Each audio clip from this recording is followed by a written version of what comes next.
You're listening to an African Elements top news story for July 27, 2025. Please visit our website at africanelements.org for more daily news. Nigeria is at the center of a significant debate regarding the adoption of genetically modified organism, GMO crops.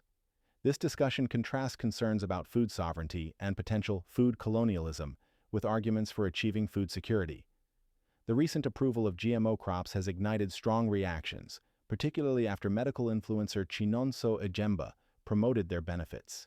His meeting with Bill Gates, a major investor in African GMO technology, fueled public outrage. Genetically modified organisms, GMOs, are living things whose genetic material has been altered using genetic engineering techniques, differing from traditional breeding methods. Genetic engineering allows for the direct modification of specific genes to create desired characteristics much faster than older methods. Critics worry that the growing presence of GMOs, especially with foreign influence, could turn Nigeria into a dumping ground for rejected genetic technologies. They fear it could make the nation dependent on corporations controlling the food supply and threaten traditional farming methods and local seed systems. Food sovereignty is the right to healthy and culturally appropriate food produced sustainably. It empowers farmers to control their seeds, land, water, and biodiversity, contrasting with systems dominated by large corporations. Proponents of GMOs argue that these crops could address Nigeria's severe hunger crisis, with nearly 31 million people in urgent need of food. GMO crops are designed to improve resilience and yields, especially as climate change affects weather patterns. The global market value of biotechnology is $295 billion USD, indicating significant investment in this field.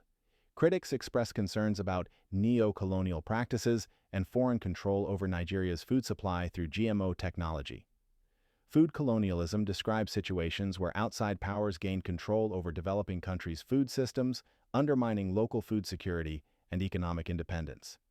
Critics argue that this perpetuates exploitation patterns with resources taken from developing nations.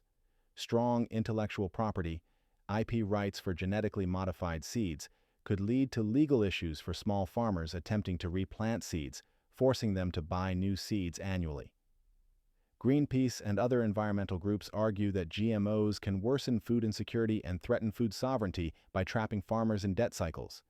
Allegations exist that foreign institutions aim to control the global food supply and impose food colonialism through GMOs and agricultural chemicals. Concerns also arise over RNA agriculture, which may lead to biotechnology elites controlling the food supply and altering ecosystems unpredictably. Intellectual property rights on seeds grant exclusive rights to patent holders, limiting farmers' ability to save and share seeds. RNA agriculture involves using RNA molecules to target specific genes in pests or diseases, differing from traditional GMOs that alter a plant's DNA.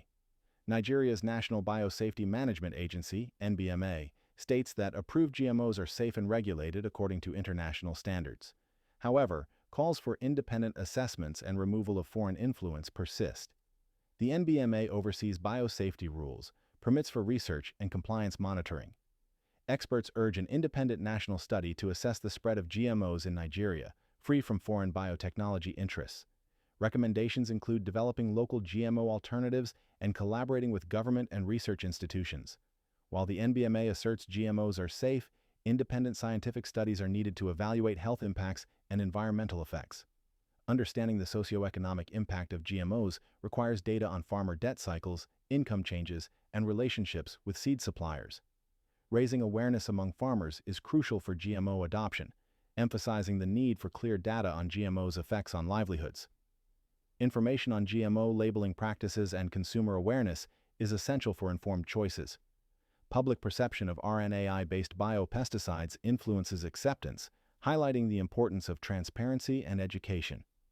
To address environmental concerns, specific studies on GMOs' effects on biodiversity and soil health are necessary. Critics call for local GMO alternatives and biosecurity strategies, exploring traditional breeding programs and sustainable practices. A combination of biotechnological and conventional breeding approaches is suggested to enhance agricultural production. Public opinion on GMOs varies across Africa, with South Africa leading in adoption. Copyright African Elements.